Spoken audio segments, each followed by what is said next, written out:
Assalamualaikum warahmatullahi wabarakatuh.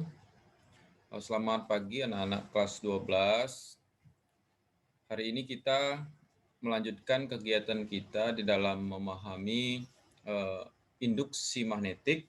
Pada pertemuan sebelumnya kita sudah membahas mengenai induksi magnetik ya.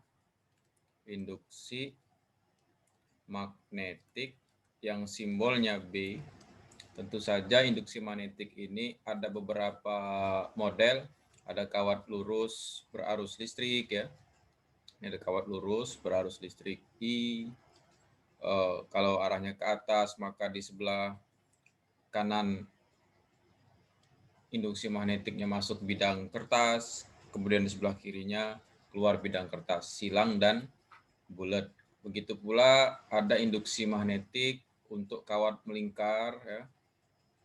Ada untuk kawat melingkar dengan arus I, kemudian ada jari-jari sebesar A gitu ya. Kemudian ada lagi induksi magnetik solenoida. Solenoidanya kita lingkarkan, nanti akan ada namanya arus listrik pada toroida gitu ya. Nah, jadi ada solenoida dan ada toroida.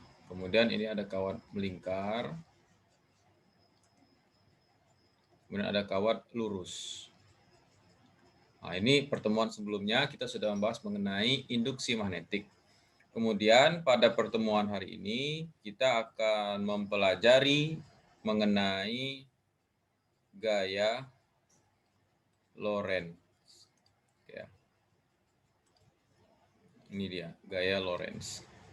Gaya Lorentz itu biasanya untuk pertemuan yang pertama itu berkaitan dengan misalnya ada dua buah kawat lurus ya, berarus listrik, misalnya kawat I1 dan ada kawat lagi, misalnya arusnya ke atas, kawat I2. Panjang sekali, jadi kedua kawat punya panjang sekali ya. Misalnya kawat I1 dan I2 panjangnya L. Panjangnya L di situ. Dipisahkan pada jarak A misalnya. Kemudian ada suatu titik di bagian kawat gitu ya. Tepat di bagian kawat misalnya ada di titik I1 katakanlah titik P, maka besar gaya Lorentz pada kawat 1 di titik P itu diformulasikan dengan gitu ya.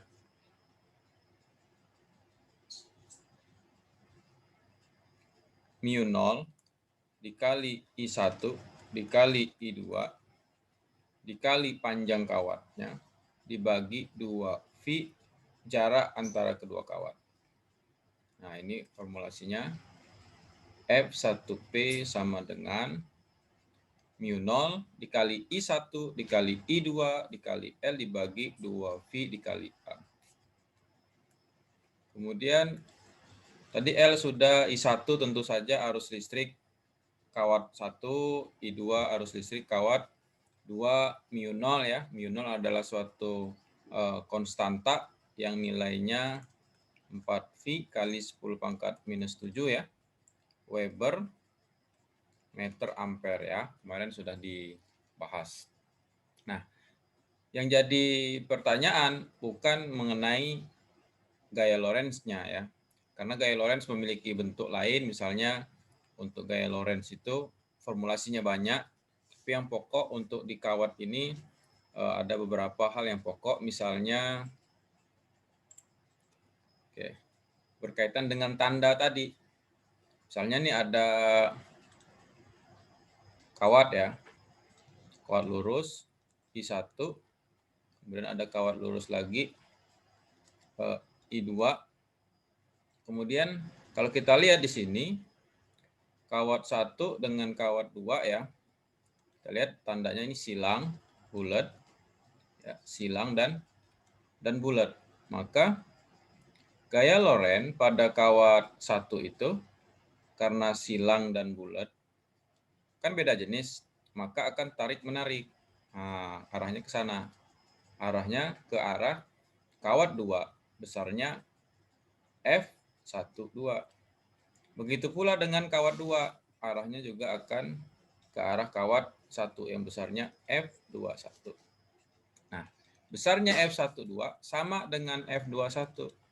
Berapa besarnya tadi? Mu 0 dikali arus listrik 1, dikali lagi arus listrik 2, dikali panjang kawat keduanya. FL dibagi 2. V jarak kedua kawat A ya. Ini jarak kedua kawat. Misalnya A. Jadi F12 sama dengan F21. Namun ketika kawatnya ya. Jadi ada I1, ada I2, kemudian ada I3. Kemudian ditanya berapa besar gaya Lorentz di kawat 1. Misalnya kawat 1 ini kita tulis titik P gitu. Berapa gaya Lorentz di titik P? FP berapa? Kan gitu ya. Maka yang harus kita lakukan tetap kita gunakan aturan tanda pada induksi magnetik. Nah, karena arus listriknya ke atas, maka ini silang, bulat, silang, bulat, silang, dan bulat. Kita lihat arus listrik antara gaya Lorentz antara kawat 1, ini ada kawat 1 dengan ini kawat 1 tadi dengan kawat 2. Oke, silang bulat. Oh, karena silang bulat maka arah gaya Lorentz pada kawat 1 terhadap kawat 2 besarnya F1 2-nya menuju kawat 2.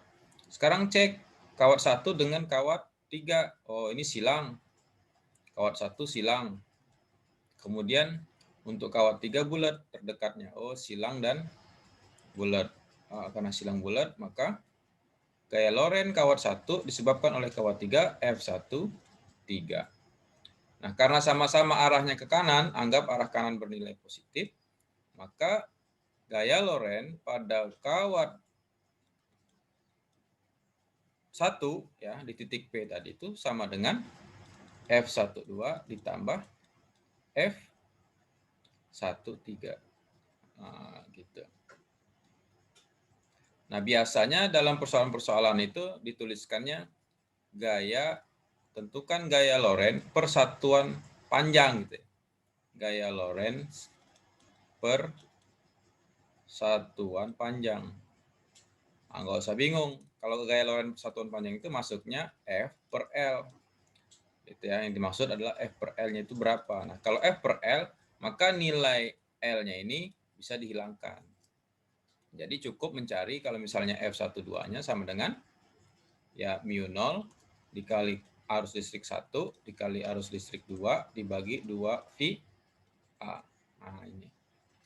Jadi tidak perlu menggunakan aturan-aturan tangan kanan, cukup dilihat tandanya. Nah, itu.